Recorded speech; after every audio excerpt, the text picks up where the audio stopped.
Welcome, everybody, to another edition of Inside Boxing Weekly.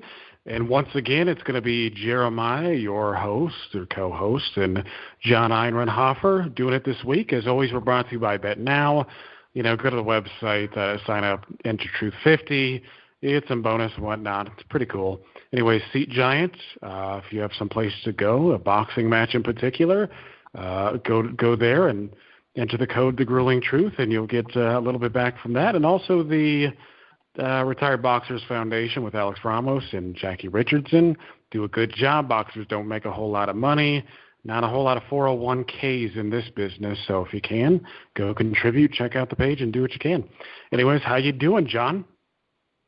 Good, Jeremiah. I think it's good that we're sponsored by the Retired Boxers Foundation, and good as we get going. It's always been an important issue, and I think it's actually, as we've discussed over the last few weeks, it's more important of an issue than ever, because if boxing's going to go on, it's gone on this far, and not saying it won't be longer because it always surprises you, but if boxers aren't going to be taken care of, like you said, no pension plans, no money for some of the fighters lower down on the totem pole, it's going to be, and maybe rightfully so, subject to attack, that it's going to get into further and worse trouble. So, first of all, for being the right thing to do, and then secondly, for those considerations, it'd be good to see all the boxers who give an honest effort out there to be taken care of even after their careers are over. Yeah, absolutely agree. I mean, it's a rough business out there. They should have some protections. And like you said, if the sport wants to get closer to legitimacy, like the UFC has done, I mean, there was a lot of backlash against that. I mean, with some politicians calling it legalized cockfighting, boxing's got to get its act together. But we'll actually get to that. I have something that I want to chit-chat about with you later, so we'll go over that soon. But as we always do, we're going to go over some of the boxing fights and hopefully entertain you people as well. And with that, we're going to start with something a bit simpler. We're going to start with Curtis Stevens, moving down to a weight class that need not exist at 154.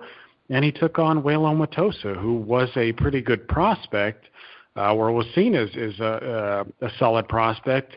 He's turned in more of like a gatekeeper kind of guy these days, but he scored a good knockout. Stevens, to me, did not look like he belonged in the weight class. In fact, he doesn't look like he belongs in boxing anymore. He just looked shot. I didn't like the way he was taking punches. His legs weren't there, and it was pretty much a blowout.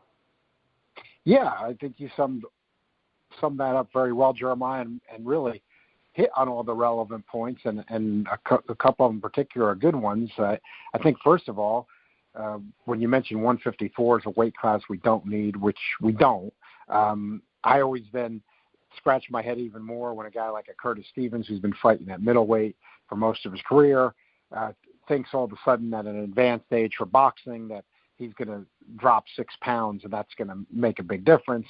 When you get older, there are biological factors come into play where it is a bit harder to cut weight than even when you're younger. So, guys cutting weight like that late in their career, there's really almost no success stories. And some people are going to try to pull out the Donaire, and let's wait till he fights a new way before we talk about consider how his first 2 tournament fights have gone before we start. Yeah, don't call it a comeback yet. Yeah, don't call it a weight cut comeback yet. It really just basically never works. So that wasn't good going in, but let's be fair, because the odds makers, people never want to accept this, but when you think it out and you play it out, it's just the truth. No matter how much even boxing they've seen, the odds makers know how to set the odds and on a fight better than anybody else, and that represents the collective wisdom, including the smart people. And why I mention that is Curtis Stevens, despite all we were saying, he was like a minus 500 favorite going into the fight. Nobody was expecting Atossa to win, and he is a modern day gatekeeper type. Call him trial horse in the old days. And I think that's why PBC had him there. He's a guy that he comes to try and fight, but on the upper levels he's been limited. But he definitely doesn't fall down. He takes a good shot. So Stevens being a puncher, they probably figured, it's a Fox matchup, and they figured it'd be entertaining, but nobody, Fox, PBC, and the fan base didn't expect it to be entertaining in the way it was, as Atossa just bombed Curtis Stevens out of there. Curtis Stevens tried one brief rally before he got KO'd, where he did land a couple good shots on Atossa, but Amatossa's chin held up even against Curtis Stevens, as it has against other fighters, and he ended up finishing the blowout, looking good doing it. And as you again correctly, I think, stated, Curtis Stevens just showed he's at the end of the line. These guys can make their own decisions, but he's been KO'd by Golovkin, KO'd by Lemieux, and the brain's not meant to take that kind of punishment. Neurologists will tell you you've got residuals once you've been knocked out. I mean, that is a physiological factor with the brain, as we know now as medical science is advanced and neurology's advanced. So there's actually, that's not just storytelling anymore. There's really something to that. So, you saw how Stevens went out against Lemieux, and the punch resistance just looks gone. So you would think he's got to really, really think long and hard if he wants to continue. And from the outside, it would seem it'd be a good idea for him to call it a career. Yeah, he was bombed out badly against Lemieux, and this is also a guy, I think a lot of people don't bring this up, but this is also a guy who started his career as a cruiserweight. If I'm not mistaken, he was 190 pounds in his debut, ended up dropping weight and becoming a light heavyweight, and then he's continuously moved down. It's not something, like you said, it's not something you see often. I don't know if he had a little extra help. I'm not accusing him of such, but it's just uncommon. Typically that's not the way it works. But anyways, Atossa, I don't know exactly what he gets from this victory. It's nice that he's back in the win column, but he's pretty much going to stay in the same role as he was before. Anyways, we're going to move on to something a bit like it. And I wanted to talk about this one early on, too, not on the same card, and not quite on the same level, but something that a lot of people have described as shocking. And Roblesi Ramirez, who was a two-time Olympian, beat Shakur Stevenson in the Olympics. He made his professional debut against a guy from my hometown, Adrian Gonzales, a guy who was trained, and I pointed this out on Facebook, but of course a lot of people who listen to this, they're not friends with me on Facebook. I didn't point this out on Twitter. I'm not that active like you are on Twitter. But Adrian Gonzales is trained by a former, I would say, fringe kind of guy in Donald Camarena. He's probably best known for his fight on ESPN against Paulie Malignaggi, where I think this was at the Pepsi Center. He was outboxed pretty clearly. But Camarena was a pretty good local fighter. We don't have a lot of people, the Stevie Johnsons are a rarity, the Ron Lyles. You don't get a whole lot of guys like that. So this was actually a local guy. And he came out firing, wasn't afraid of Ramirez at all, landed that straight left hand in the first round and knocked him down. Didn't look like a particularly powerful punch, but it looked like he caught him off guard. But it was a good performance by the underdog. I mean, to me, it was just a bit concerning seeing a guy of that caliber, somebody who has that level of amateur experience, fall like this, because, you will have some people say that, hey, there's been a lot of guys who have lost their first fight, guys like Benny Leonard and I think Henry Armstrong and some others. But this is a lot different than that case, whereas Ramirez has tons of amateur experience, and a lot of those guys do not. So there was a lot that I was concerned with. His jab wasn't active, even though he had good size. He didn't seem like he was a heavy puncher. After the first round, he looked like he was just thinking a bit too much. Maybe the moment got to him. I'm not exactly sure, but there's a lot to be concerned about there. I'm not writing his chances off altogether, but like I said, there's some need for improvement. Yeah, it's shocking. I mean, let's face it, nobody expects these kind of results, especially nowadays where these fights even seem more, especially from Top Rank, who's the best in the business. Yeah, when these fights even more seem set up, or however you want to call it, and I don't mean fixed, but I mean just with the no-hoper type of opponents. And let's face it, Gonzales was only 2-2. So it's not like he had a stellar record or anything like that, for you're expecting something. But he came to fight, which is totally to his credit, and he scored a knockdown in the first round. And that's the thing when you're in 4 rounders, when somebody scores a knockdown in 10-point must system in a 4-round fight, they're in it, and they've got a shot to win the fight right off. And this was one of those types of fights, and Gonzales did end up pulling the upset. In terms of Ramirez, yeah, people were talking about other people who had lost in their first fight. I think Bernard Hopkins did too, or yeah. and I remember they didn't mention it because it's a draw, but another more famous type of instance like that was, I think, Wilfredo Gomez's first fight was a draw. It's happened to some good fighters, but that doesn't mean that Ramirez is going to turn out to be as good as those guys either. Like you said, you might not entirely write him off. It's not a good sign, but it doesn't automatically, mean he's done, because again, if you get knocked down in a 4-round fight, you're in danger of losing the fight with the 10-point must system. It's not an excuse for him, but it's just that it is a reality. I mean, of course, Gonzales had to knock him down, and it was a totally legit knockdown. Like you said, he didn't look badly hurt, but it was absolutely a legitimate knockdown. So I'm with everybody else in terms of, you just don't see it often. It's a shocking result, but I would kind of go, as you said, Jeremiah, that it's not a good sign for the guy. It's not a good sign that he's going to end up being what he was expected to be.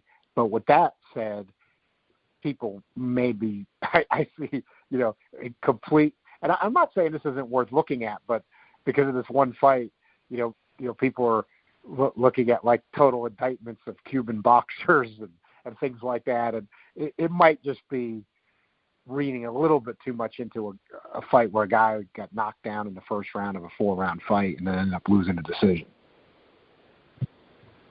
Yeah, and to be honest with you, when I saw him fighting, he reminded me a bit of Rance's Bartholomew, and of course he may not get anywhere near that, but just the way he was fighting. But another concern of mine was how he was tall, but he didn't look tight at the weight. It's just uncommon for a guy to start his career and look, again, to me, he looked soft. He didn't look particularly sharp.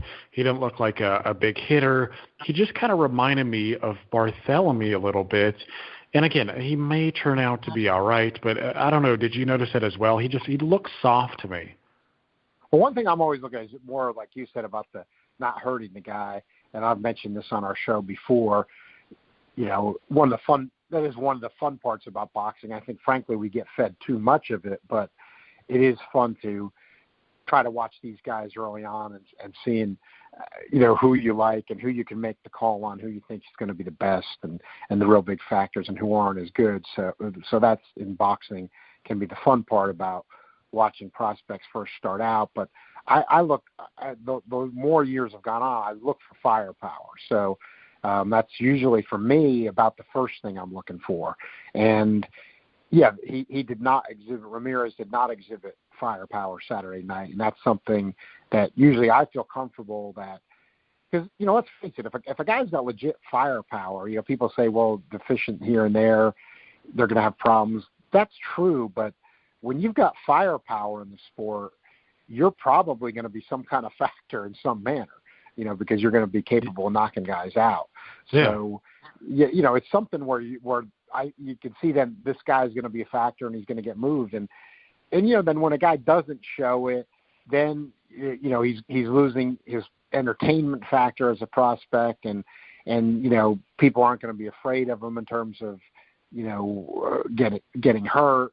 So unless they're really, then, a really outstanding boxer and defensively exceptional, they're probably not going anywhere. It's going to be limited. So yeah, I'm looking for that, and he didn't put any hurt on Gonzales really in this fight, and it's one fight, and Gonzales did come to fight, but that's something that he was missing on the report card in his first outing, is he didn't show the firepower.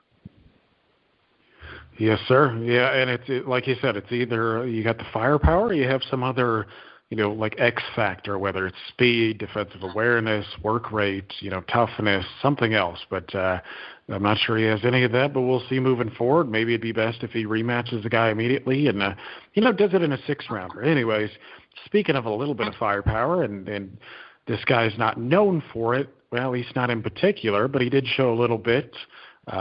Jason Sosa fought Lydell Rhodes, and Rhodes, I know, is a guy, actually, I've been aware of Rhodes for a while because he sparred a lot of top guys before he ever made it, before he ever became a name. I've seen him sparring Sean Porter and also sorts of other guys, and he looked pretty good in sparring. But, of course, sparring is sparring. And at the highest levels, which Jason Sosa does not represent, though I do like him, he just hasn't been able to make the cut. What do you think of this fight? I thought Sosa looked real good because I've seen Rhodes before some too. And, yeah, Rhodes is a guy who he's not legit top 10 level, what you and I would define as top 10 level, not alphabet top 10 level, he's not legit top 10 level.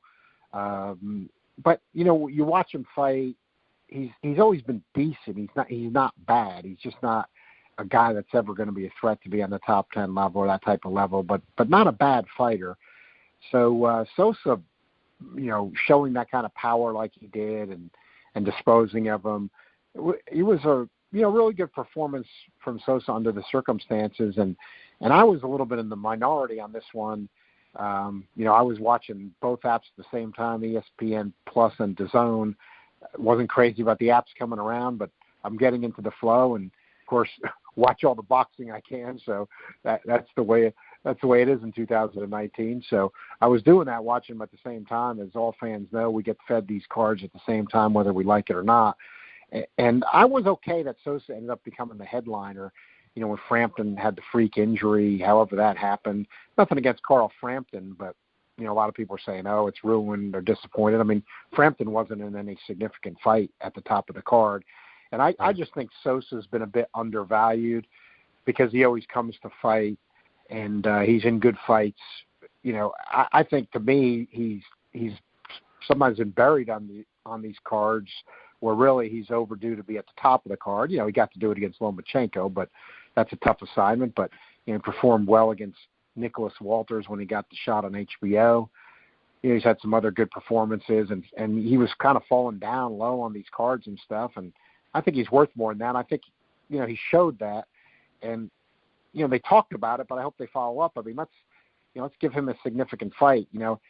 Even though he's fighting on a top-ranked card, he's actually with Peltz. I think he's, they work with Top Rank a lot, but I think he's got some freedom there. Why I say it is, it was a few years back he was rumored as a opponent for Gervonta Davis, and that would have at least been an entertaining fight while it lasted.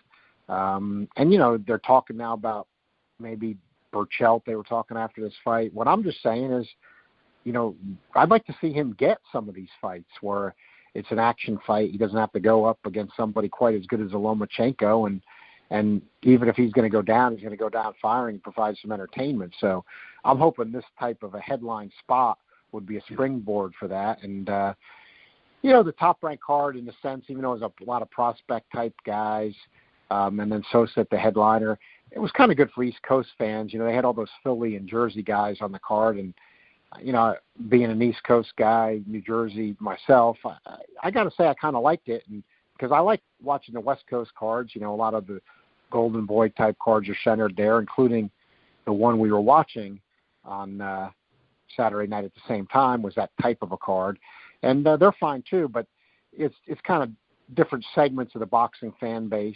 that they're designed to appeal to, and I think this kind of East Coast steam stuff has been good to get back to, at least to me. Yeah, I actually looking at again, John and I mean, we've been doing this for years. I don't have to tell listeners that we're not a fan of the super/junior divisions, but if you look at the landscape as is, there's actually a good number of fights there that could be made. I mean, Burchelt would be fun. Joseph Diaz would be all right. Miguel Roman, Francisco Vargas, Cuellar, Quigg, Castellanos, Machado, Alvarado, Ito, Corrales. I mean, there's a lot of good fights to be made there. I mean, the guy is certainly not out of he's not on a loan, or I mean, he's not out by himself, on a buoy or anything, just kind of hanging out by himself. I mean, he's got plenty of options here. And so, I hope he gets some of them. He's a fun fighter, and it's hard not to appreciate his story too. I mean, there's been multiple articles written about how he's a pizza guy, and he was just kind of doing that, and he's made a pretty good name for himself. So, hopefully he gets something nice. He's a good story. Yeah, he's a good story. He is. Well, and hopefully he does something nice. I mean, these are the kind of stories that we like in boxing. And again, in fact, I would give him a decent chance to beat some of these guys who are rated above him. But we'll move on to, again, I'm going to levels here. I know Mike usually does it by card. I like to do it by level. So we're going to go with a Vergil Ortiz Jr. versus Antonio Orosco. I'm just gonna give you the red carpet and tell me your thoughts on this one. Yeah, I like this fight going in. Give Golden Boy and DAZN that this was a pretty good matchup to me. I mean, everybody pretty much expected Ortiz to win, including me. Picked him before the fight, but it was Orosco showed enough fight against Ramirez, and he was a prospect himself at one time. Really. He was kind of laid off, and then it seemed like Golden Boy almost just kind of lost interest in him, or maybe just thought they had better, probably rightfully so, thought they had better guys. But, he showed he still had something to give against Ramirez, and he came to fight, even though he went down a couple times in that fight. Very competitive performance. So, here he was against Vergil Ortiz, 21-year-old phenom type guy, certainly one of Golden Boy's top prospects, if not their top prospect. And, Ortiz is a guy that's been showing a lot of firepower. That's one of the things that makes him so interesting. So it was an interesting matchup. I thought Orosco looked a little bit puffy, but, he came to fight. And, even though it was a very impressive knockout for Ortiz, I like him a lot as a prospect, and I think he's right on track. Not stopped Orosco in the 6th round. Nothing particular to be critical. But, when you're looking down the road, it looked like he had a little trouble when he was getting backed up, that, when Orosco was forcing him to back up. That might be something to look for in the future, but especially in modern-day boxing, the thing that maybe Ortiz doesn't have to worry about that much is and I thought Orosco then, when he was backing him up, he just didn't have the firepower to really hurt him. And that he was then target practice after that. But, if somebody had the fortitude, it looked like, to come out of Vergil Ortiz and had some firepower and was able to back him up, that might give him some trouble. But in Vergil Ortiz's defense, with a guy that's got the firepower he has, and he's only 21 years old, and sometimes, understandably, with the dangers of boxing, you see this at all levels. I mean, I thought you started to see it at heavyweight with guys who were fighting the Klitschkos. And then, you see it even in some of the lower weight classes, it's the toughest sport. I'm not necessarily saying you can really fault anybody, but I don't think a lot of the guys necessarily want to pay the price nowadays like some of the fighters did in previous generations of, coming at a guy that's got a lot of firepower and eating the necessary leather to get close and land their own shots. I'm not saying there's nobody that'll do it, but I think we're seeing less and less guys being willing to do that. And I think, and again, I'm not really faulting it because of the dangers of the sport. You even hear some trainers in the corner telling their guys that, to sort of preserve them. And again, you can't completely fault it because of, the dangers to the brain and like we said, career and being taken care of after your career. So there's not a lot of guys that, like, I could see with what Vergil Ortiz has already. There's not probably a lot of guys that are going to be able to want to walk through that firepower. But he looked like he had a little trouble when he was being backed up. If down the road there's somebody who's got firepower that's willing to back him up, but that's not going to be an easy thing to do, or necessarily being a lot of people willing to do that. Yeah, no, you're right. Well, and I think it's particularly obvious in the heavyweight division. I mean, there's a complete lack of guys who are willing to just go in there. I mean, I think that's why guys like Dillian White are pretty fun to watch because he seems to throw caution to the wind more often. That's actually why I like Povetkin more than a lot of these other guys. He seems like he's more willing to get inside and mix it up a little bit. But, yeah, these like Joe Frazier guys, it's right. just it's uncommon anymore. I mean, you just don't see it. I mean, it's like they're either in or they're out. And to be honest with you, a lot of these guys don't have much in terms of infighting prowess as well. And I think that's what's, helped hurt the sport too, along with the amateur system and a good number of other things. But I did like that Ortiz, he displayed a pretty good uppercut. And if he's fighting a guy in the future who, might come after him and try to get it done, because you don't see a whole lot of guys at the top level doing that sort of thing, but you'll get the occasional gatekeeper or whatnot who's willing to risk it all, at a chance for glory and whatnot. But I really like that left uppercut that he landed that hurt Ortiz before he finished the job. That was really nice. I mean, technically the kid is good. He's pretty sharp, but he did get wide, occasionally. So there's a lot to be had. Plus, he's got pretty good size. So there's a lot to be had there. And I like what I see so far. But as is boxing, I would love to see him. And I actually told Mike this last night, so I'll just run it by you to see what you would say. I would love to see him in against Ray Robinson in his next fight.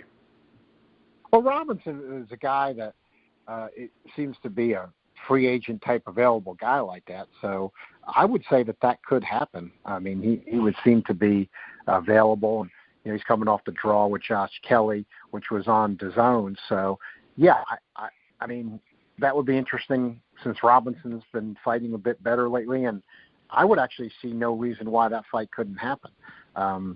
Ortiz, I would think would have too much firepower for Robinson, but since Robinson just survived Kavaliauskas competitively and Kelly, you can say it's a legitimate test. Of course, Ugas was able to get Robinson out of there, but it wouldn't be a bad next fight for Ortiz. And I like your suggestion there in the sense, Jeremiah, is I don't like wasting air anymore in boxing 2019, where even it being on Twitter, Facebook, writers, let's not waste a lot of words anymore in fights that just aren't going to happen politically. In other words, let's not start talking about, I'd like to see, Vergil Ortiz fight Sean Porter next if he loses to Errol Spence, because that fight's not going to happen. It's just not going to happen. So let's not take the time, because it just gets silly. It's almost like talking about like dream fights, like if Henry Armstrong was going to fight Roberto Duran or something like that. It's like talking about Crawford and Spence right now. Well, I do think that we're at the level where talking about Crawford and Spence is that. I mean, is it sad? It's a shame with the sport. But, yes, but I don't think you're pressuring them that much. People have their political agendas. I think you've got to do like what we've been saying, get rid of all the alphabets, start ignoring all the weight classes, and then maybe some of these fights will more naturally come together. I mean, I don't know. I'm not saying I'll do it by osmosis either necessarily, but yeah. But it would help by eliminating the borders. That's what I think. And because to me, just talking about Spence and Crawford, it just seems like a waste of breath. And frankly, look, I really can see PBC's side of the story, frankly, because it's not like they have two welterweights that are good. They have a bunch of welterweights that are good, and they're getting more. I mean, they just signed, of course, he's only 17, just get going, but the guy from Jersey, Mielnicki, who's a top prospect, got I know you like him. To turn pro. Yeah, Jersey at 17, he looks real good. He's got amateur pedigree, and there's plenty of others. But I mean, like that, they're adding guys. I mean, it's just like, they've just got so many welterweights, and the other welterweights outside of Crawford and maybe Vergil Ortiz, they can see it. So, like Mielnicki, everybody thought he was going to be with Top Rank, and he ended up signing with PBC. But that was smart, because even if the guys now that are the stars at welterweight they're going to lay the groundwork. In other words, even if he never matures to a point where he's going to be fighting an Errol Spence or somebody like that, he could be their next wave of guy when they've already, established their position there. So it just seems like Crawford's out on an island. I've suggested this. I'll keep suggesting it. I don't think Top Rank even does enough with what they have. Ramirez is coming off a great performance against Hooker. Let's have Ramirez and Crawford. But, there's always excuses, and then, he's at 140. It's 140, yeah. Yeah, it's 140, and then you got uneducated fans who do follow the sport, but they just don't know better for whatever reason, because this kind of talk always frustrates me too, and you run into it all the time, Jeremiah. All these guys from Floyd Mayweather, we could list 30 right now who have fought at 140 and 147, in the last 20 years and been completely effective, but you're going to have a bunch of fans clutching their pearls and wringing their hands saying, but Ramirez is at 140. That's a weight. I'm like laughing even thinking about it. That's a weight jump. And Crawford was a lightweight, of course. That's a weight jump. I don't know if he can quite, just all that kind of silliness. And then Bob Arum would play right into it if he doesn't want to have the fight. And that's the kind of stuff that just drives you crazy, because there really is not any reason not to have that fight even by like the end of the year with Top Rank not having anything for Crawford. Yeah, that's especially when what even options are they exploring right now? I mean, you've heard virtually nothing from Top Rank and Bob Arum on Terrence Crawford's next defense. I mean, they threw out, Kell Brook. I've heard that it's going to be Aegis Kownacki-Arreola. I don't know if that's right. I could probably just text Kownacki-Arreola and ask him, and he'd probably tell me. But because I'm decent buddies with him. But it's like I don't even know what. Even if it ends up being Kownacki-Arreola, it's like, what do they have in the immediate future? I mean, I'd love to see somebody like Prograis or Taylor, especially after the tournament is over. Right, but, that would be good. Yeah, that would be good. Well, and the thing about it is when you talk about 140 to 147, it's almost like when you think of the people who Mayweather fought at both those divisions, it almost seems redundant. It's like, who didn't go from 140 to 147 and have some success? Maidana made the transition just fine. Victor Ortiz, just fine. Amir Khan, just fine. Kevin Alexander. There's a bit you can just go on forever. You can just go on forever. Yeah, he didn't fight. Yeah, he didn't fight Lucas Matisse, but Matisse, I just think he jumped up a little too late, but I don't think he would have had any issue at all. I mean, hell, he was like 163 fight night against Mike Dallas Jr. I mean, it's not that big of a deal. Anyways, Danny Garcia, you could just go on. Yeah, forever. Danny Garcia. I mean, the Peterson. It's not that big of a deal. The thing is. Yeah, Ruslan Provodnikov. The thing is if you eliminate these junior/super divisions and you make sure people are draining weight, they're draining weight effectively, not putting their health at risk, you'll get less of this concern anyways. You won't have guys coming to the ring so big. There's a way to put all of this to rest. Again, the UFC does not have all these super/junior divisions. There was no scientific studies conducted to, prior to create these divisions. It's not for the goodwill of the sport. It's for, listen, this is why the WBC talks about creating a super heavyweight division while Deontay Wilder's knocking people out at 218 pounds roughly. I mean, it's not that big of a deal. And in fact, I'd rather watch 210, 215, 220 pound heavyweights anyways. But that's where we're at. Anyways, we're not going to get Ramirez. We probably won't get anything that's interesting in terms of the Crawford corner for a while, so we'll just move on to something that actually did happen. So we had Marcus Brown, and this was probably, we talked about the Ramirez shock. Well, this was probably a bit shocking to you too. Marcus Brown versus Jean Pascal. Pascal, he looks old. He looks like he's on his last legs.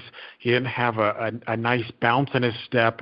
But be that as it may, he still has a lot of craft. You can still see the years of experience. The guy can still punch a bit, and he's still like pretty good with his shot placement. So, Marcus Brown kept putting that left hand down, and he kept getting caught with the right hand, and it was a rock solid win for and this is what I want to point out too. Before I almost forgot, because if you read the transnational ratings, Springs Toledo always does the write-ups. And I think he did a really good job, as he usually does. He did a really good job of twisting the narrative to where it should be in a fight like this. A former champion, yes, John Pascal was the light heavyweight champion at one point.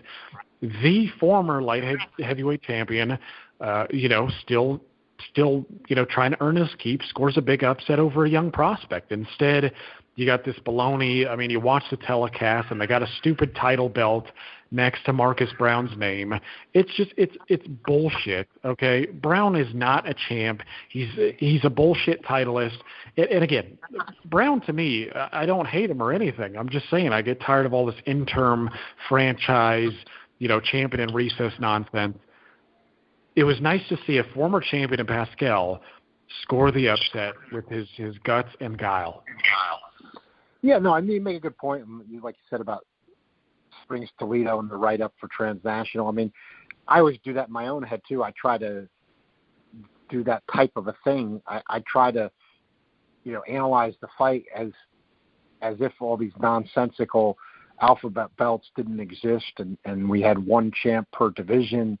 And really, in my mind, I try to even do it without all these weight classes. And, yeah, the narrative would have been, you had to really Brown had to even advance beyond prospect, even without the nonsensical belt stuff, because, he had worked himself really into the definitely top 5, maybe top 3 in the division. And, Pascal had faded out of the legit top 10, though he'd still been showing some durability. And he did have the upset over El Bialy, which was a good win for him. But, nobody expected him to win this fight, including myself. And I thought it was a bizarre fight, though. I mean, I don't want to take anything away from what Pascal did. I mean, he is durable. I mean, the guy's really proved over the years he's durable. And as you saw in this fight, and you even saw in the first Kovalev fight, to me, frankly, it's not a good-looking punch or anything, but he throws that crazy right hand, a lot of times over the top. He was bringing it down a little bit against Brown, to his credit. But he caught Kovalev with it a few times. He looked like he caught Kovalev's attention, even though Kovalev ended up getting him out of there both times. And, Brown with the southpaw stance, like you said, was with the hand down. It was like that wacky, wild shot, just got in those. It literally was about 3 times. And, Brown hit the canvas 3 times. And I thought, frankly, Brown was controlling the whole rest of the fight. Just a bizarre fight to me because, I don't think Pascal won any other moments of the fight. I mean, but I don't like punch stats, but it was telling in the sense that, Pascal was hardly throwing any punches throughout the fight. But he's durable. I mean, Brown does have good power and that's that X factor, baby.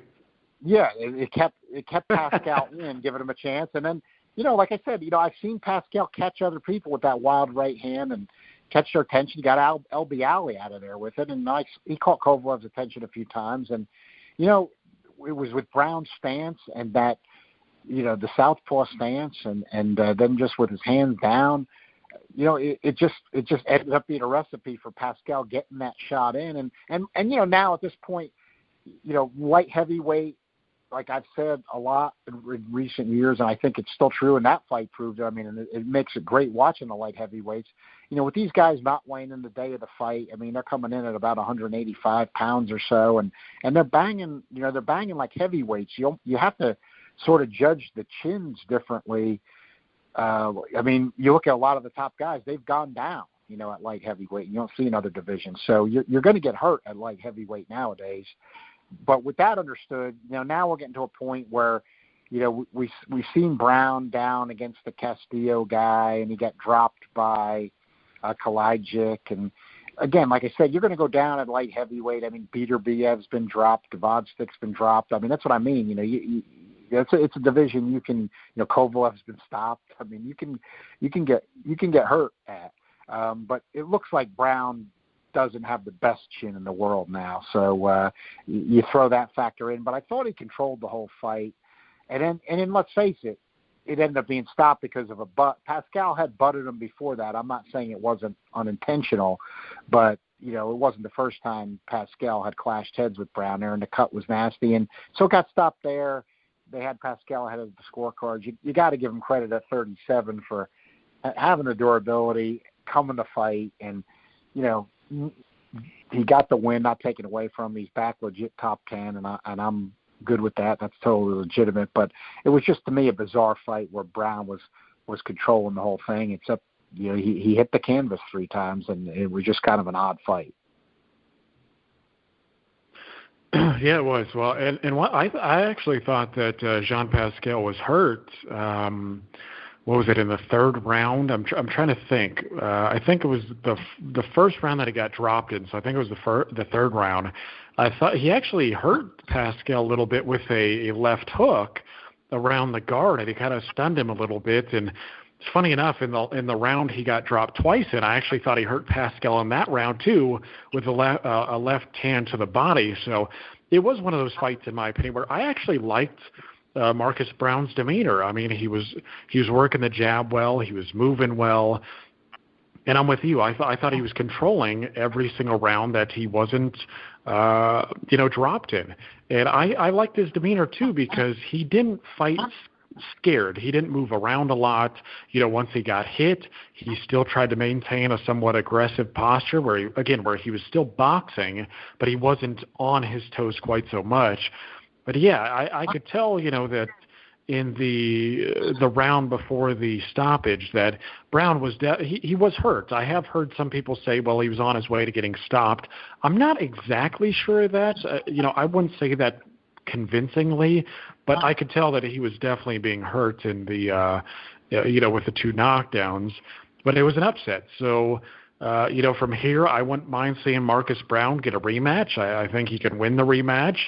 If they don't go that way, I wouldn't mind seeing, Jean Pascal in against like a lighter Alvarez or something, and have, like a Canadian fight, or, maybe him versus somebody like Badou Jack, somebody who's a little bit past it as well, but somebody who's aggressive. I think there are fights to be made for both of these guys, but if I was Brown, I would try to get the rematch.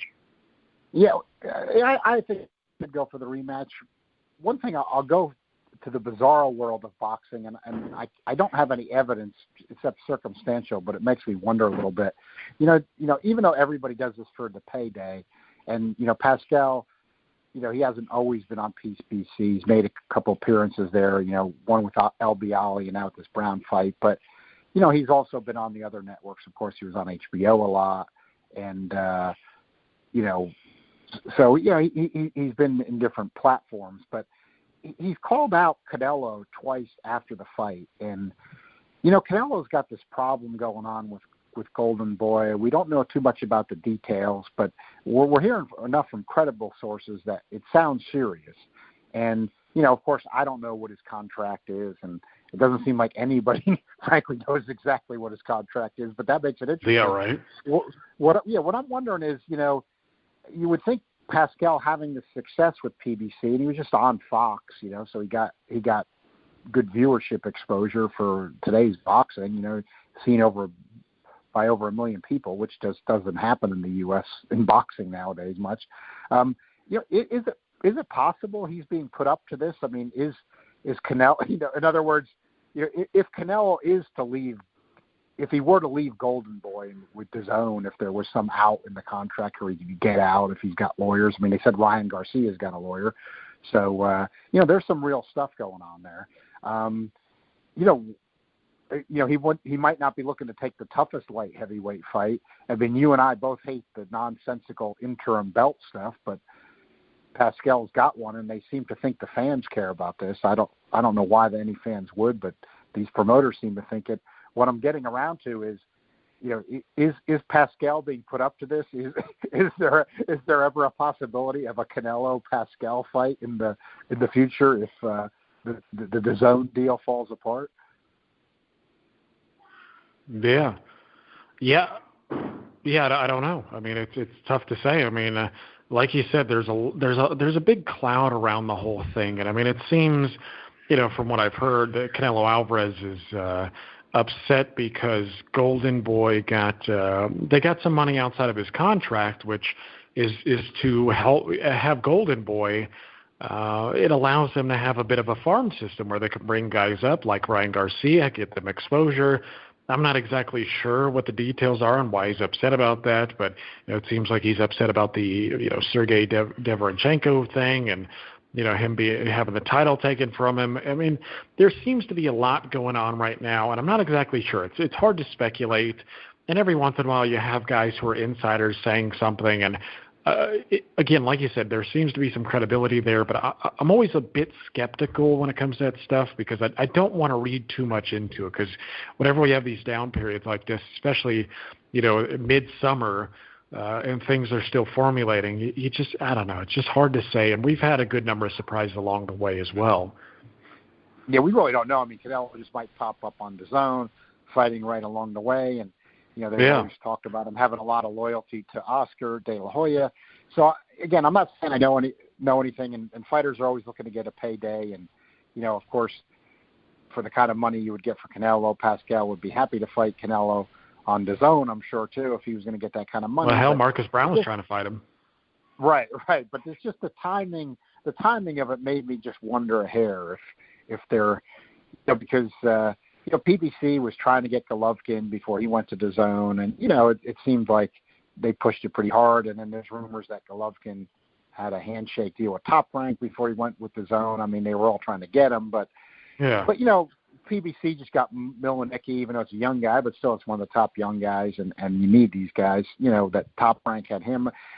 It's just that when Milnicki, even though he's only a 17-year-old kid, when he was talking about why he went with PBC, it just makes some sense, though, now with the momentum, because even though PBC's Fox numbers, sadly for boxing, really, I mean, they're like numbers that HBO would be getting, like 10 years ago. You know what I mean? Like, that's premium. Yeah, we're doing well. The sport's at a high point. This is how bad we're slipping. I mean, we got boxing on broadcast getting premium cable numbers from 10 years ago.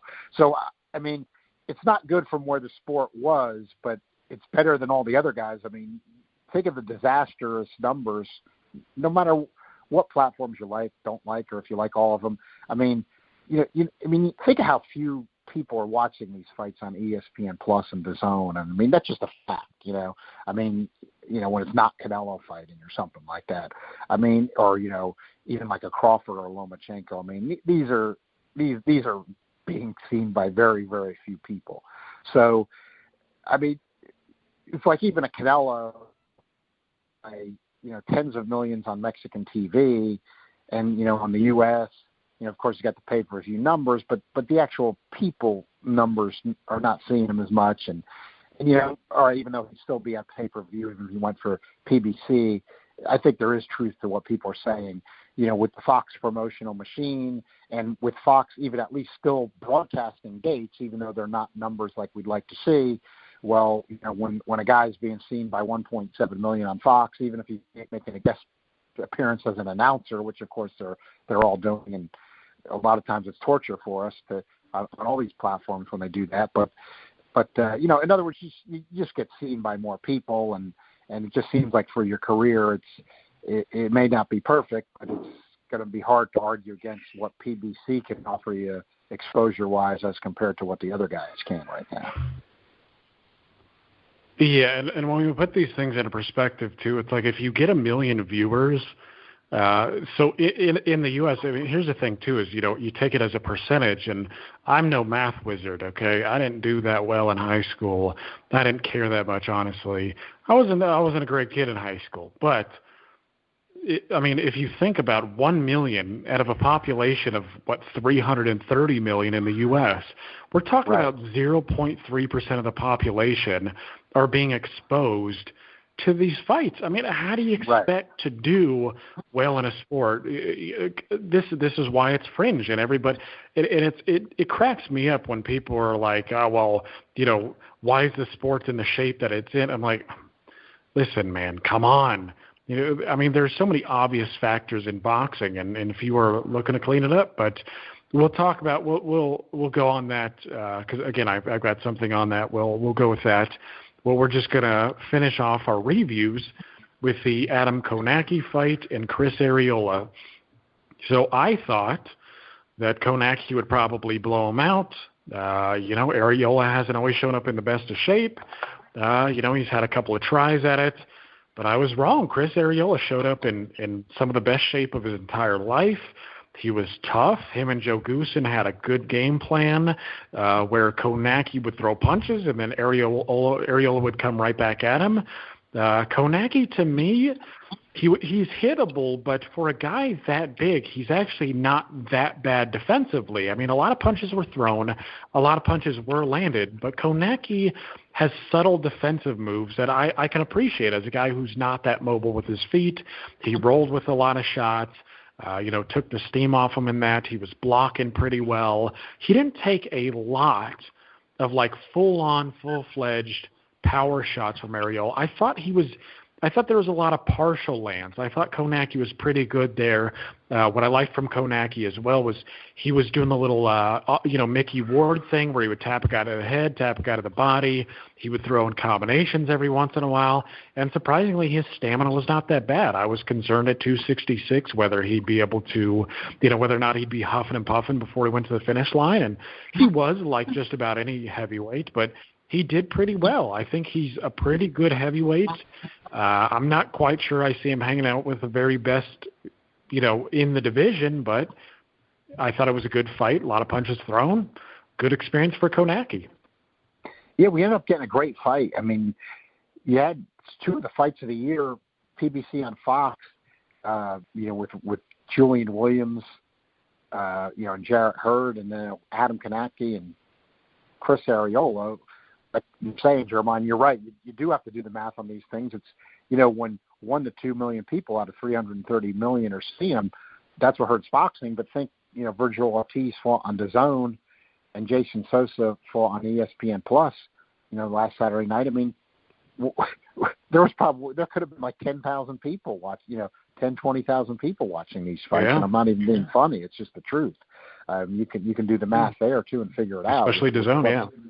Yeah, especially on DAZN, right? I mean, ESPN Plus has got like 2 million subscribers now, but again, or maybe 100,000, not a lot. So, but getting back to Kownacki and Arreola, I say that though because then they got good exposure, and Arreola was in some of the best shape of his life.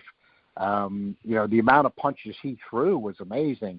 And I thought Kownacki at the 266, like you said, anybody get tired throwing those kind of shots, but my gut feeling watching the fight was that Kownacki did end up being about maybe 12 pounds too heavy or so, and it hurt him a little stamina-wise. But if you look at his punch stat numbers, and Deontay Wilder did make one good point in that fight. We're speaking about amateur analysts, that in all these platforms kind of are popping up. But, he did make a good point that, Kownacki really wasn't punching through, and that's one of his problems. And kind of true because he did have Arreola. I thought he had him hurt a couple times more than a lot of people were saying. I kind of saw it the way you did, Jeremiah, because we both thought that Kownacki might get him out of there in the first half of the fight just because of Arreola's age and at this stage, but he couldn't quite muster enough follow-up to finish him, and then Arreola came back strong. And Arreola fought really well. He took a lot of shots. He's 38 years old, but he was in great shape. I think what hurt him was that he was 38, and what I did see, and frankly, the old Arreola would have been able to do this, even the lesser shape, but just he had amateur pedigree and what he was good at. And you saw this. Not that he's Evander Holyfield, but you saw this with Evander Holyfield when he got older too. And a lot of good or great fighters, but he couldn't do it in combination anymore. He might have been in the best shape of his career to fight at that pace at 38. I think I'd say that, having lived through that age, that he might have been in the best shape of he ever got in for a fight for Kownacki. But the old Arreola combination puncher was gone, and if he would have been in that kind of shape, and he would have been the old Arreola who could throw combinations, then Kownacki might have been in some trouble there because Arreola was always a pretty good finisher. If he did get a guy hurt, he would throw combinations kind of from his light heavyweight amateur days, and they were pretty good combinations. And I did not see that as well as he fought against Kownacki. That I didn't see the whole fight. Even when he really turned it up in the last 2 rounds and he gave it everything he had, you got to give the guy a lot of credit. It was all, just one punch at a time with the overhand right. There was no combinations, and I think that was the age there for Arreola, and that just didn't leave him with enough offensively to overcome somebody who's throws like Kownacki does. But Kownacki, so far at least, doesn't. He looks like he's got a good chin, at least at this point. He's not getting moved that much in these fights. And maybe it's partially who he's fighting, but the chin looks at least pretty good up to this point. And the guy's going to throw a lot of shots. The Wilder point might have been legitimate there. A guy with the weight that Kownacki can get behind his shots, if he can just do that a little bit more, because you got all that weight leaning behind his shot with the heavyweights. He's gonna hurt you if he gets all that weight behind his shot.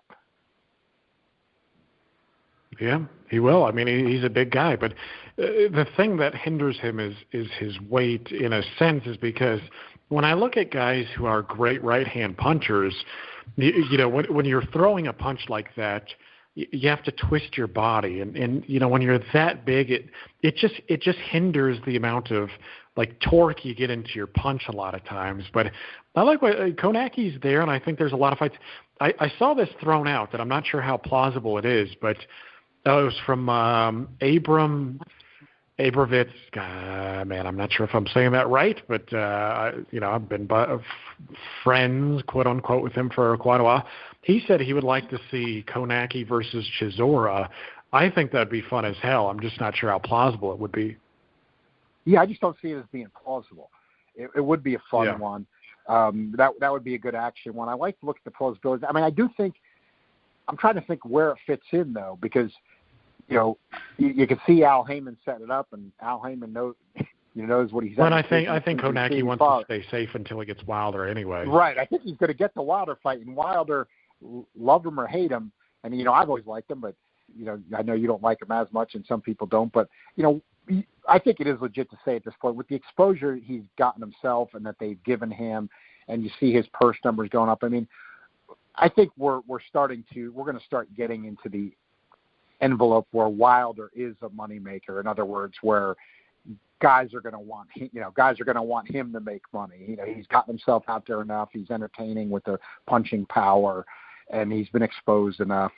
So, like you said, Jeremiah, I think you're right. I mean, I think Adam Kownacki could see that and say, he's looking, by the couple of fights, if Wilder's going to fight Ortiz and Fury, by the time if that does happen, by the time he's probably thinking just what you're saying, by the time I get Deontay Wilder, if he gets through those guys, I mean, there are odds on Wilder Fury out on some sites. It's just about even money, with Fury as a slight favorite. So, nobody knows what's going to happen there in terms of as reflected by the odds. But if Wilder were to get through it, Kownacki, having gotten exposure himself now on Fox a few times and maybe one more, will be looking at a pretty good payday. But okay, we've got to assume Heyman's going to want him more exposed if he's waiting for Wilder.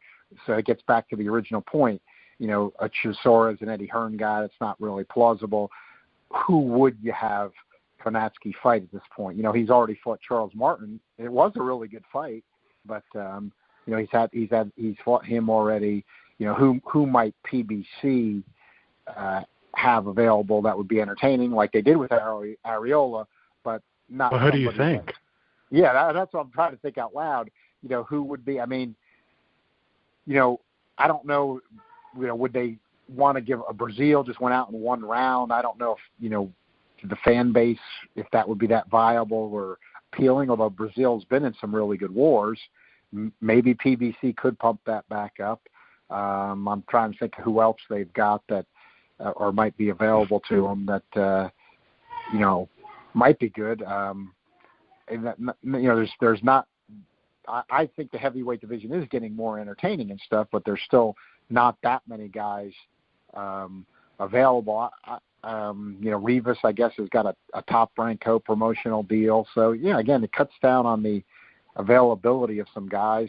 Not saying how dangerous he wants to go, like you said, with the Wilder fight out there anyway, but I don't know, maybe just thinking it out loud in that manner, maybe it would have to be somebody like Brazil. Is that Trevor Bryan? Is he top rank, or do you know who he's with? Yeah, actually I do, and I'm like, he's with Don King, I think. What about Charles? Who's he with? I think, believe it or not, he might be with Don King. Believe it or not. Oh hell! So, well, wants to work with him, I suppose he could, but yeah. Yeah, I mean, I suppose, maybe. Yeah, I was going to say that Jarrell Miller might be, an option if he wasn't in trouble right now. But yeah, I'm looking at the heavyweight landscape, and there aren't a whole lot of options. I mean, Gerald Washington just scored a win. He's already stopped him. Yeah, he's already stopped him. So, because Gerald Washington did have a good win there, and the way PBC is, they are good, their guys in that sense. I mean, Gerald Washington will get a good. Maybe he'll get a Jogba or somebody like that soon. I mean, he'll probably get something good. Well, you know what? Maybe they could put Kownacki in with that Desmarian guy that just fought a Jogba. Yeah, maybe. I mean, again, he's pretty much biding his time since he's first in line with Wilder. So I don't think a whole lot of people are going to complain either way. I mean, again, especially with the way the heavyweight division is being shaken up right now. And I mean, and speaking of that, I mean, I would like to go to this whole, Joshua Ruiz thing. I mean, what do you think about the whole situation? I mean, it seems like Ruiz is doing a lot of posturing, asking for more money, saying he's not going to fight here, not going to fight there. I mean, what do you make of the whole thing?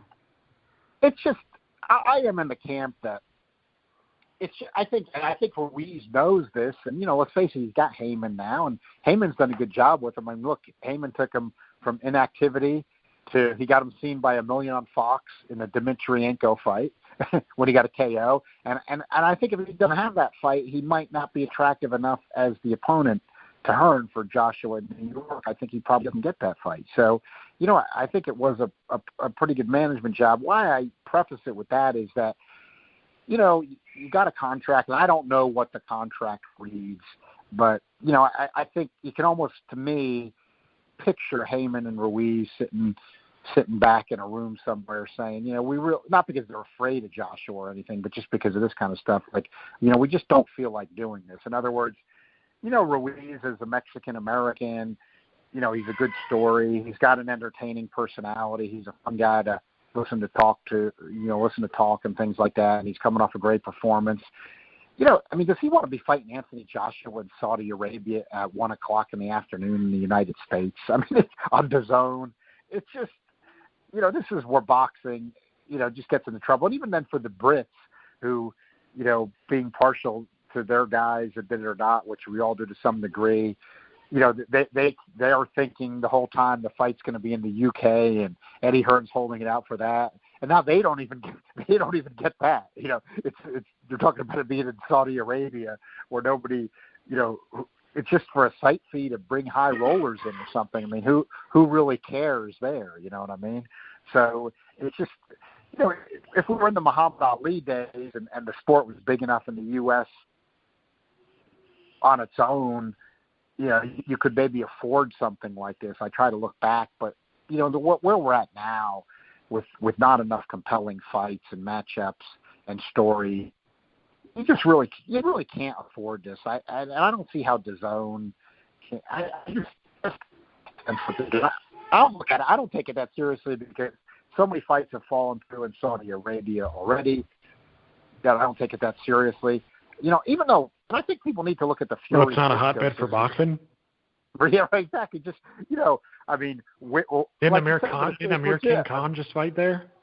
Yeah, I mean, and that was like kind of an absurd thing. And remember that Usyk and Gassiev were going to fight there, and then at the last second it wasn't there. And I just have trouble seeing it. It's just not good for boxing in the U.S. I mean, like DAZN or not, I mean, it's not good for DAZN trying to build up boxing, on their platform in the U.S. It's not good for Ruiz. It's not good for Heyman. It's not good for Heyman. Of course, Eddie Hearn doesn't have to care about that, but I mean, I'm just saying, from their point of view. But I keep getting back to that Fury-Klitschko situation. After Fury got that decision in that awful fight, Fury did have the PED issue in the UK, and then, of course, he had, some of the alcohol and the mental health things. But the fact is, Fury had a rematch clause, with Vladimir Klitschko. The fight was supposed to take place in the UK, but it was supposed to, it was in the contract. So I'm just saying, as we all know, that fight never happened. Okay, so I just see a lot on Twitter, Facebook and things, and even from writers, that really kind of ought to know better. And I know as a lawyer, I mean, look, you could be taking some serious damages for violating a contract and things like that. But I mean, it may not be a certainty. I mean, and it may not be a good decision to violate the contract. But I'm just saying, we just have a recent example with a rematch clause involving, at least within the sport, very big name heavyweights, and the rematch didn't happen. So this concept that it'd be impossible for this rematch not to happen of Joshua Ruiz, it's just not valid. I mean, it may have to happen with a contract. They may feel it has to happen, but contracts can be broken. You might have to pay a hefty price, but they can be broken. And I'm wondering if that's where this is headed. I can see a striptease or Ruiz coming. That's what I see coming. In other words, the WBO has no relationship with PBC. Not that PBC should care with these alphabets, but we know that goes on. So, to me, they're not talking WBO striptease, but that's what I see. Well, why wouldn't the WBO find some excuse to strip Andy Ruiz? Why wouldn't the WBA, who's in bed with her? I mean, can't you immediately see the WBA title being stripped from, Andy Ruiz? I can. People aren't talking about it, but I think that's where it goes. The contract maybe gets broken, and the way Hearns pacified, at least in the short term, and Joshua is, Joshua starts fighting for alphabet belts against guys that Hearn wants him to fight, and Ruiz then is freed up to, which Al Heyman wants to do, whether he's saying it or not now. He's gonna want, Deontay Wilder, Andy Ruiz. It's just a question probably if he wants Wilder to go ahead and fight Fury again first. That'll go off the table. That's what I see the storm clouds coming. I don't see how. I could be wrong, but I don't see this fight happening in Saudi Arabia. Yeah, you're breaking up just a bit, but my thing is this: again, I don't like to speculate too much about the ins and outs of this. I know Rick Glazer's been on Facebook for a while talking about this, about how if Ruiz breaks his contract, there'll be a federal injunction, and that might incur, fees for his purse or even the purse after that.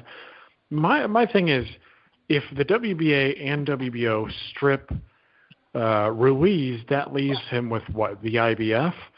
And so I suppose you could, I don't know about the IBF, because I know the IBF, I thought, just made a ruling. This is why it's tough for me. I hate following all these alphabet soup politics because it's stupid. They shouldn't exist. But it's hard not to pay attention when you got to pay attention to news and you got to do shows like this or the daily ones that I do. The IBF just said that they are willing to put the fight off. They're willing to put Kubrat Pulev defense off if Joshua and Ruiz fight before December 7th.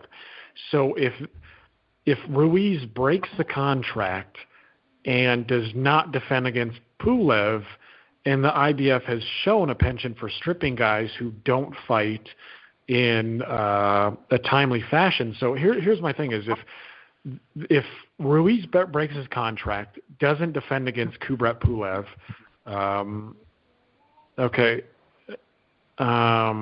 and the WBA, who's in bed with Eddie Hearn, and the WBO, who's also in bed with Europeans, where does that lead? Again, I don't know if this happens. It's hard to tell with alphabet soup organizations, but I'm not sure it would be a good thing if he ends up not having any belts at all, because it would just look better as seeing Wilder quote unquote unify titles.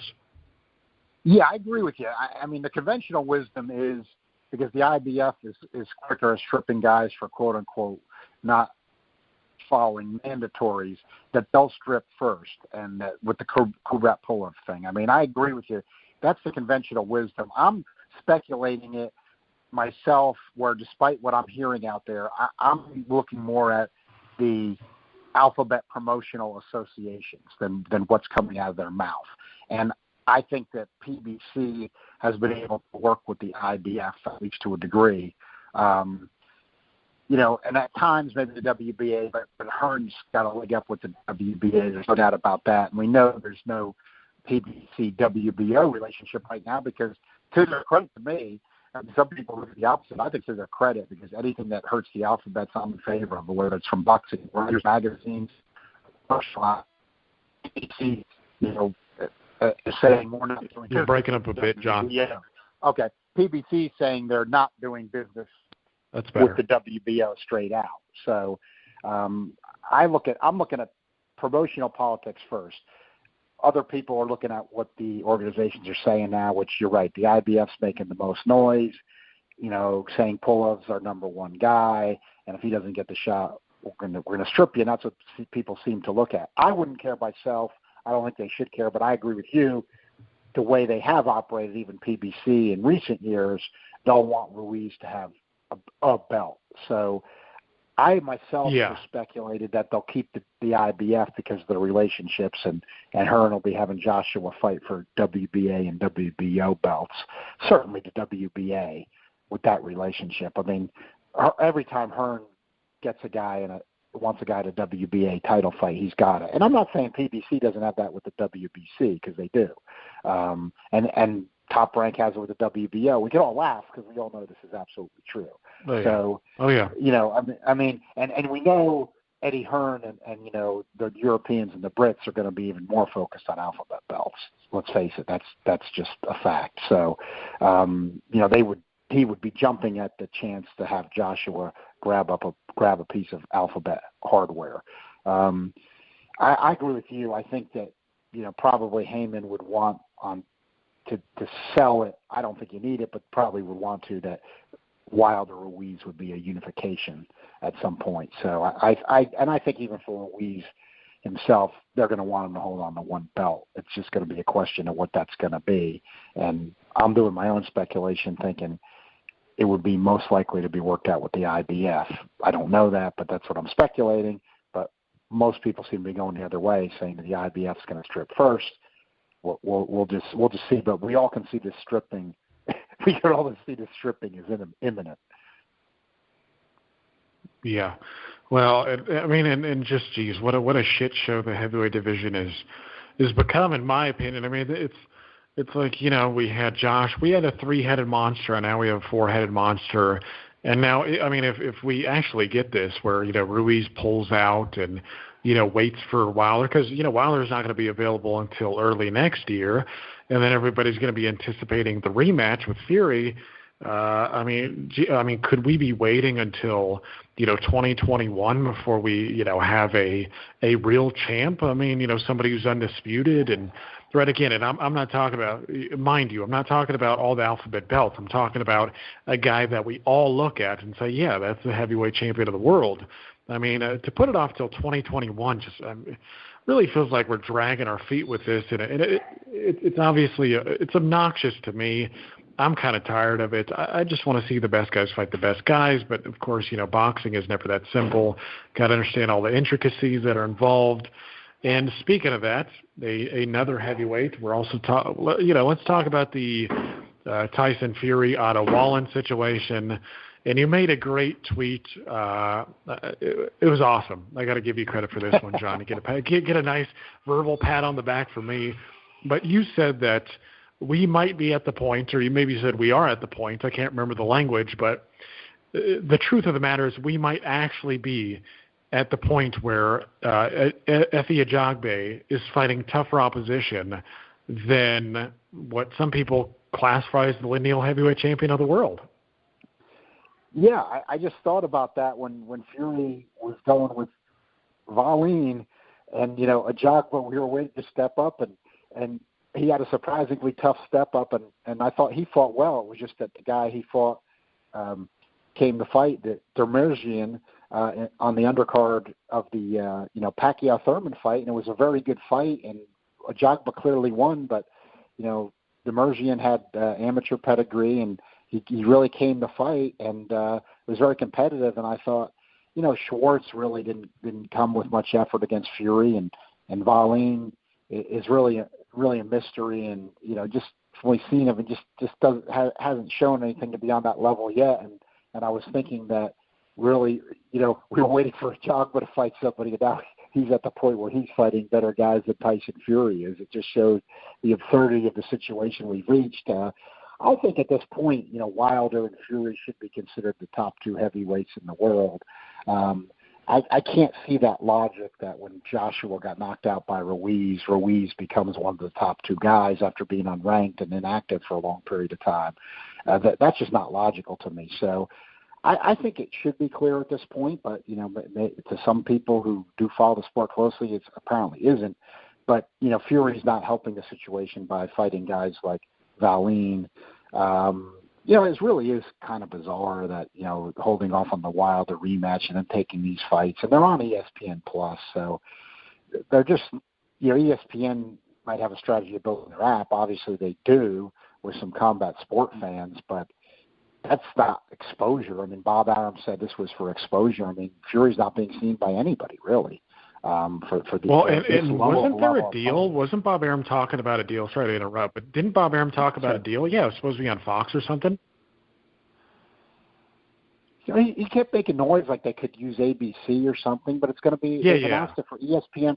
So to Europe, I mean, this really is bad for U.S. boxing, even though, of course, Fury's, from the UK, but still Lennox Lewis fought in the U.S. a lot and did very well, really considering where boxing was at that time point. So, I wasn't against. I'd be more in favor of even, the idea of Fury coming over here and making his name and maybe, fighting in Vegas a lot or something like that. But, fighting European opponents on ESPN+, I mean, European opponents who are not in anybody's legitimate top 10, not even anybody's legitimate top 20 if you're going to rank 20, it just doesn't seem to really make any sense for what they're trying to do. Of course. Hold on now. I saw Bob Arum on Twitter say that he was alive when he saw Inga Mario Hansen upset Floyd Patterson. So you pump the brakes there, John. You never know who you're dealing with here. Well, that's the thing with the heavyweights, like we say, which there is truth to it. I mean, if Valine had that kind of power, and his KO percentages are all right but he's fought very, very low level, but we haven't seen him so far like where he looks like even at that level, like he looks like he's got that kind of power, because that's where sometimes they can make a mistake of picking an opponent, especially at heavyweight, and that's where these old boxing sages do know that when they're trying to pick safe opponents. You never want to get somebody that's got too much firepower, even if they got a lot of their flaws, because the firepower could be the sudden equalizer. But Valine Schwartz certainly didn't have that kind of power, and Valine didn't seem to have it so far. But at heavyweight, that's the good thing about heavyweights, though, when they pull this stuff. And look at what Andy Ruiz just did, even though a lot of it was his hand speed, but it's still because it's also heavyweight. He got a knockout. The heavyweights, even guys that are flawed and maybe aren't the biggest punchers in the division, can bring power to knock somebody out. So you've always got that, but it just with Valine, Fury can box. He's proved that, and he's a slick boxer. How's Valine even going to land? I mean that's the thing. He just doesn't have the experience to even have the delivery system against a guy like Fury. That's what can make a fight like that boring. But we're going to get it whether we like it or not. But I don't know. The Fury Wilder delay just doesn't seem to make a lot of sense. And just like happened with Joshua and Ruiz, something could go wrong, quote unquote, wrong for these guys still, for Wilder as well. Just when you keep waiting, and then it'll even be more chaotic. But maybe if things were to get delayed and if the contract gets broken or something, if Ruiz is freed up, maybe Ruiz could end up fighting Kownacki. I mean, that would be something that would sell. It'd be entertaining, and these guys are good personalities, and they've had some Fox exposure, and who knows?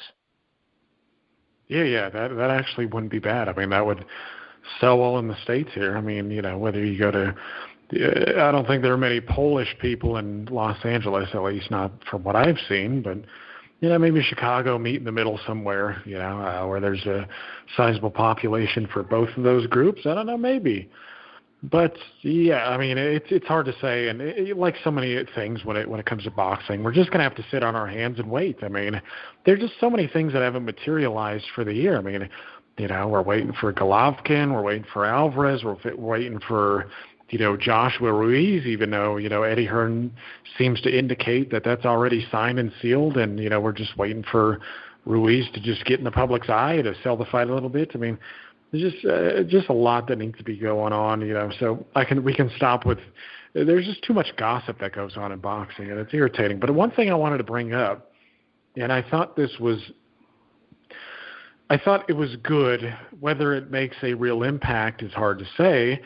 But Boxing Monthly, the I think British-based magazine, who I know a number of people who contribute to that. Michael Montero, whose show we run on here, Lee Gormley, Anthony Cox, who occasionally contributes, gives us Australian press releases. They have gone on and they said they will no longer recognize championship designations in their magazine precisely because there are just too many damn titles. They didn't put it bluntly like that, but that's essentially what they said. And Boxing Monthly is not up there with Boxing News, which I think is the longest-running continuous boxing publication in the world, and The Ring Magazine, which is one of, if not the longest-running publication in the United States. So it's not quite up there, but I do know that they've done a good job with some of their hiring, because I know some of these guys. They're good people. They do a pretty good job. But they said they will no longer have championship designations in their ratings. And again, maybe this does nothing. I know the Ring Magazine did something like this, I think in the 90s. Maybe I'm mistaken. I know they did something like this. I'm just unsure of the era. So I think it's a step in the right direction. Again, I don't think it's going to do anything, but I wish the fans, the media, and everybody else would play along, take the power away, and we get something worth talking about. But instead, this is what we've got. But again, I just wanted to point that out. I think it's a good thing. Not sure what kind of impact it's going to have. But if you're listening out here, I think we should all kind of jump on board and do the same thing. Oh, yeah, you need stuff like this. You used to get a lot more things like this or talk like that. I'm glad to see some of it coming back. I just still like the idea if we could have a champion and don't go by the alphabets, but you just go by like what the Ring, still trying to do in transnational. But yeah, I like what Boxing Monthly is doing. Otherwise, and hey, it's a long-standing magazine. Well known. Over the years, I've gotten it at times myself. I've gotten about every boxing magazine out there, whether it be U.S. or even the U.K. ones that they would bring over to the U.S. So it's good to see this. I think we've gotten away from this type of thing too much. I mean, we say it all the time on this show, and I'll keep tweeting about saying it. I just don't know why intelligent writers and fans, even want to discuss the alphabets. I mean, they're not a legitimate, organizer or commissioner or runner of the sport, whatever you want to call it. They're just not, and it's just so obvious from their actions that they just shouldn't be written about. I mean, a boxing writer who's not working for, say, the WBC or the IBF. I mean, or a promoter. Now, some of them, of course, that's become questionable, which is all these ties, and maybe that's part of the problem. But anybody who's independent, they claim they have editorial independence, they shouldn't be writing about the alphabets. I mean, they say, oh, well, the fighters care or something. That should be mentioned then maybe in the last line of the article.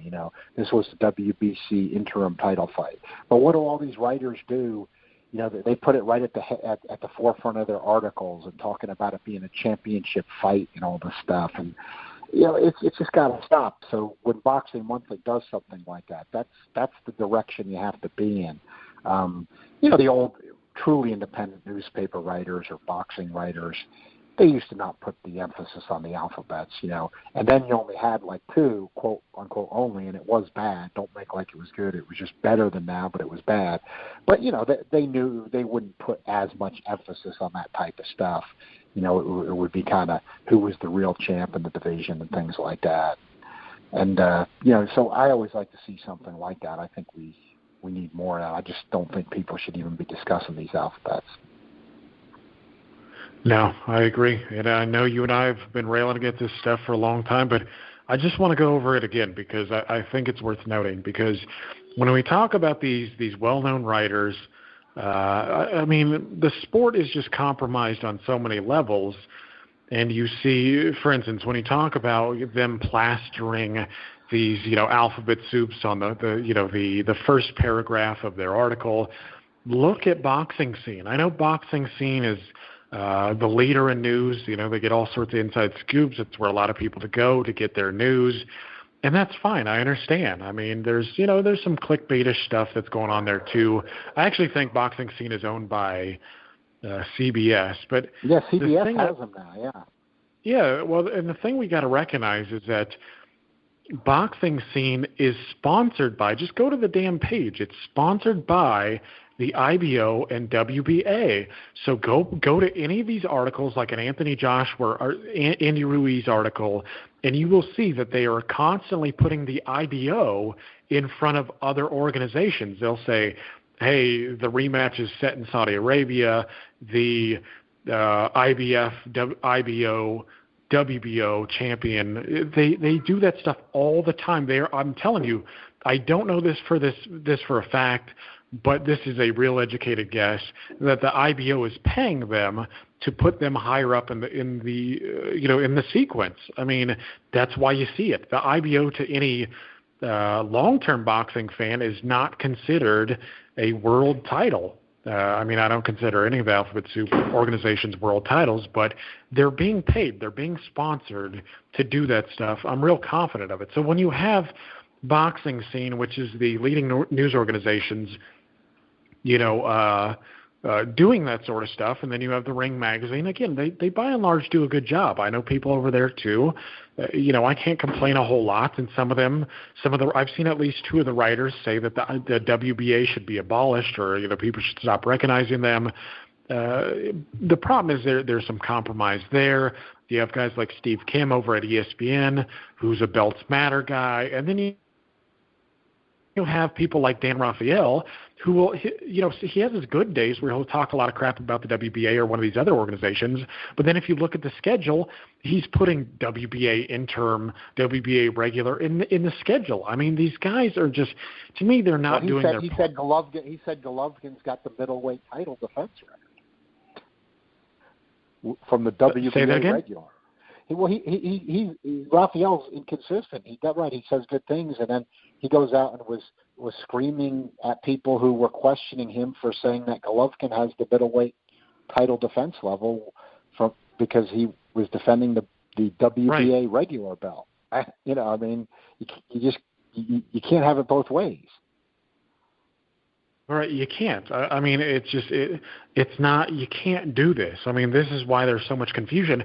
And when you're Dan Rafael, and he gets a lot of crap. I think he's a good writer. I don't know why he gets so much shit. I mean, yeah, he can be obnoxious on Twitter, and sometimes his scorecards are bad. But if you look at how he writes, he's a damn good writer. I mean, there's a reason why ESPN has hired him. I always thought he was a good writer. Yeah, I mean, it's not like he's writing these poetic stories or anything. I mean, he sticks to what he knows best, and he does a good job. I mean, he does good pre-fight and post-fight write-ups. He's good. I mean, he gets the relevant information in there. The length is pretty good. As an editor, I think he does a fine job. I think he's good. But again, when he's talking about Golovkin with the middleweight defense record, people are picking it up and running with it, and they actually think that it's a legitimate thing. It's not. He didn't have it. Hopkins doesn't have it. And I'm sure ESPN is part of the problem with that too. While Bernard Hopkins had 20 defenses, he didn't. You can't count a no contest as a successful title defense. I don't understand that, even if you accept the Alphabet Soup organizations. Anyways, there's just so much going on with this, so much confusion, and even some buddies I know too, like they'll say that so-and-so is the real champ because of the ratings and whatnot. There's too much damn confusion, and it's even muddying the waters when it comes to this Laniel thing. And it's just, we're in a sad state right now. But I'll give you the last word, and then we'll wrap this up. Yeah, I would just say this is the most diminished boxing championships have ever been. And then, one last word I've been thinking about the last few days because, Jeremiah, you're a historian, so you'll still know what I'm talking about. love him or hate him, when Howard Cosell, he went off during the Tex Cobb Larry Holmes fight, in November of '82, saying it should have been stopped. And Cobb was more of a, there's been a lot lesser deserving contenders that have popped up, quote unquote contenders, than Tex Cobb. I mean, who actually, won some legit fights. Beat Shavers on the way up. I didn't think particularly the fight should be stopped, but Cosell, he took a lot of heat, and again, Cosell would have his inconsistencies, but he did have a lot of courage. He was a warrior in terms of standing up for things. We don't see that a lot of times. We certainly don't see it from commentators nowadays. And he said he was going to still do the amateurs, but here's what I'm getting to as my main point is, when Cosell was saying he was out of it, and then I remember then he would say in his commentaries, I used to listen to his radio commentaries that he'd have every morning, which people forget he went on to almost the time he died. And he would say pro boxing just doesn't belong anymore. But what I'm getting to is that, when he got out of the pros, remember he did amateurs for a while, still did the '84 Olympics, he was basically arguing that the danger of the sport combined with the nonsense, like what you're talking about, what we just talked about, that made it where it wasn't tenable anymore. That he couldn't be involved in it, and it just didn't belong. It just wasn't legit anymore. The danger combined with all the nonsense, and it's 37 years later now, and I'm thinking, darn, Cosell might have, love him or hate him, and whatever his motives might have been, he might have been making some good points. And you could say, well, the amateurs had all these scoring corruption, which they did and things, but he was making the point, like we're talking about 37 years later, that because I look at that now, frankly, with the dangers of the sport, we've just had two boxers die in the ring, and it's unfortunately going to happen again. It's happened in the past, but it's when you take the danger and then combine it with all the stuff we're talking about, that really makes the sport become more untenable. And I'm just thinking of Cosell all those decades later, that he might have been on a bit of the right track there.